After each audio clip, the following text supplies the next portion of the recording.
Thanks so much for joining us once again for 9 on Your Side. First responders had their hands full with heroin overdoses across the tri-state in recent days. That's right. Chopper 9, the only local helicopter getting you breaking news first, caught one last night along I-75. But the lives of a father and son who overdosed were saved by nurses who happened to be in the right place at the right time. Julie O'Neill talked to one of them late this afternoon. I'm outside the Center for Addiction Treatment, also known as the Cat House in the West End.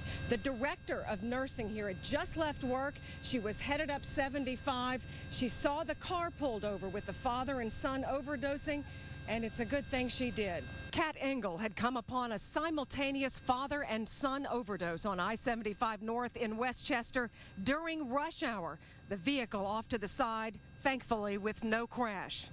I saw a young patrolman pulling someone out of a car. I asked him right then, do you have Narcan? And he said, no, I've called for it. So we started rubbing, we started moving him around. I said, I think I have some in my car. And we get the first dose of Narcan in him. It didn't touch this young man. Another officer came, they had more Narcan with the second dose in him. He didn't stir. I got a pulse on him, and so I knew his heart was beating, but we couldn't get him to breathe. And after 3 doses, he still didn't come around. But they loaded him into the ambulance. And as the son is hauled away, someone else is still working on the father. Some people are under the impression that as long as we have some Narcan, we can reverse it like that, which that historically has happened. But now we're seeing these drugs that are a lot stronger, and it's taking 3 and 4 and 5 doses to bring people back, and sometimes they're not coming back. According to authorities, 56-year-old Kenneth Parton Sr. and his 31-year-old son by the same name have both recovered.